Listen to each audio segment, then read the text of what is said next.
as we continue the series in the long anticipation for the 40th anniversary of WrestleMania. Up next is WrestleMania 5 at Trump Plaza in Atlantic City, which had a pay-per-view record of 767,000 buys, till it was broken in 1998. WrestleMania 5 took place on April 2, 1989, with gate admissions estimated around $2.76 million. Like previous shows, celebrities like Run-DMC, who played the Wrestlemania Rap song, Donald Trump, and Morton Downey Jr., who was on Piper's Pit, were in attendance. The big sell was the epic story of the mega powers exploding. WWF Champion Randy, Macho Man, Savage defends his title against the former champion Hulk Hogan. The Mega Powers was first formed back on an October 1987 episode of Saturday Night's Main Event. This was followed by Hulk Hogan assisting the Macho Man at WrestleMania 4. Shortly before the SummerSlam pay-per-view, Vince McMahon had decided to use the real-life jealousy and attitude of the Macho Man, which he had regarding his then real-life wife Miss Elizabeth, as part of a sort of love triangle involving Hulk Hogan. The Mega Powers became a tag team and wrestled at SummerSlam against the Mega Bucks. From the pay-per-views to superstars, you could clearly see there was a bit of concern from the Macho Man when it came to Hogan and Elizabeth. By the Royal Rumble, after Hulk Hogan eliminated the Macho Man, Randy aggressively confronted Hogan about it. At NBC's The Main Event 1989, in a tag match against the Twin Towers, Randy Savage is left behind when Miss Elizabeth was hurt on the outside and Hogan had taken her to the back for urgent care. Randy confronts Hogan backstage and attacks him with the WWF title belt, leading to one of the biggest feuds of the 1980s. WrestleMania also had some big matches on the 14-match card, such as the WWF Intercontinental Champion The Ultimate Warrior taking on Rick Rude and Jake Roberts taking on Andre the Giant in a long-term storyline about Andre's fear of snakes. Also returning to the WWE after a 2-year absence was Rowdy Roddy Piper in his Piper's Pit, however it was disappointing. Like our previous WrestleMania videos, we will be presenting an alternate card to make it a stronger event. The Bushwhackers match with the Rougeaus is going to be a dark match and there is no Piper's Pit segment. Instead, we introduce a World's Strongest Man competition led by Dino Bravo, who challenges general public to different tests such as weightlifting to arm wrestling. This competition occurs throughout the show at different times, with Dino Bravo going over regardless. It's gimmicky, but meant to offer some entertainment value, and also involves Morton Downey Jr., who covers it. Ron Garvin versus Mr. Perfect in a singles match. This would make for a great opening. As much as it would be nice to see Owen Hart, he was the Blue Blazer at the time and mostly a jobber. We feel Kurt and Garvin would be more suitable in a match together. Mr. Perfect gets a win over Garvin with the Perfect Plex. Strikeforce versus the Twin Towers in a tag team match. Much like how the Mega Powers exploded after a tag match with the Twin Towers, we offer the same opportunity with Martel leaving Tito behind to fend for himself and breaking up Strikeforce, who lose the match. King Haku versus Hercules in a King of the WWF match. We would keep the match as is with Hercules going over. The difference is Haku's crown would be on the line and Hercules does actually become king of the WWF. Ted DiBiase, C. versus Brutus Beefcake for the $1 Million Championship. The match goes on the same with a double countout finish, however it was billed this time to be for DiBiase's $1 Million title even though it's unrecognized by the WWF. The Hart Foundation versus Double Trouble, Valentine and HTM, in a tag match. We will keep the match as is with the Hart Foundation going over.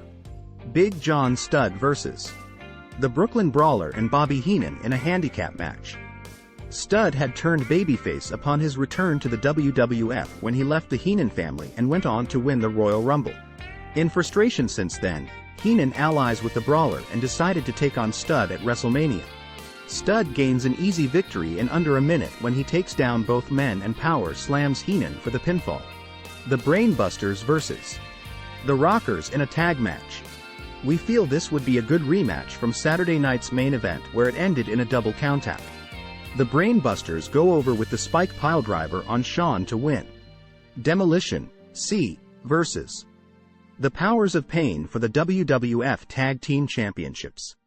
An alternate title match could have been with the Twin Towers. However, we keep the match the same except keep it as a traditional tag team match instead of adding in Mr. Fuji. Demolition land the Demolition decapitation on Warlord to retain the titles. Rowdy Roddy Piper vs. the Red Rooster in a singles match. Billed as Piper's return match, Terry Taylor stays a heel and has been trashing Piper's movie career earlier in the year.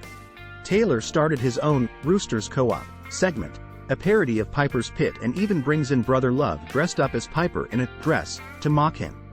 This leads to promos with Piper stating he would return for one more match, and does so by beating down the Rooster and getting in the sleeper for the win, humiliating him at every turn.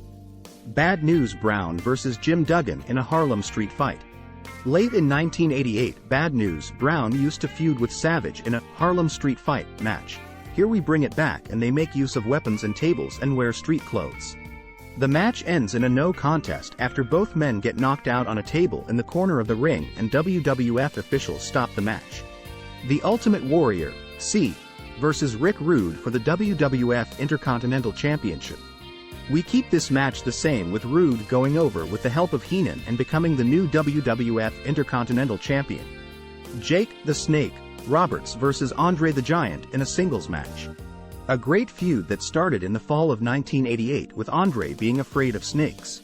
Stud is not involved at all, and we would have Jake go over when Andre faints at the sight of multiple snakes that were inside Damien's bag, thinking he could try to do something to Damien late in the match, and Jake manages to get the pinfall win. The match is about psychology, and Jake reveals another bag underneath the ring with Damien in it after the match to celebrate. Randy Macho Man Savage C versus Hulk Hogan for the WWF Heavyweight Championship. The main event should be left alone as it was epic, with Hulk Hogan becoming the two-time WWF Champion. If we would have changes, we wouldn't have Hulk seem to kick out of the elbow drop too quickly. Alternate main event ideas. Randy and Hulk wrestle as babyfaces with Elizabeth being on both corners. They both want to prove who is the best in the world. Randy going over would have been a very fascinating finish, as Hulk once said the best man to replace him was Randy. Randy is a believable champion, while Hulk was more invincible, though was still big money. Randy may have had the better feuds down the road, like Rick Rude, who could lust over Elizabeth. Hulk winning brought everything back to normalcy, and would fit with the release of No Holds Barred. Main event plan B. Randy Savage actually wrestled ill with a staph infection that he had wrapped up well for the match and was hospitalized days before the event. Today he would have likely not been allowed to compete. If Randy was too sick for the match, who do you think Hogan should have wrestled instead? Bad News? Boss Man? Akeem? DiBiase? Sadly, the pay-per-view would have been hurt without Savage. Stay tuned for WrestleManiaV. Comment, like, subscribe, and thank you for watching In the Plot.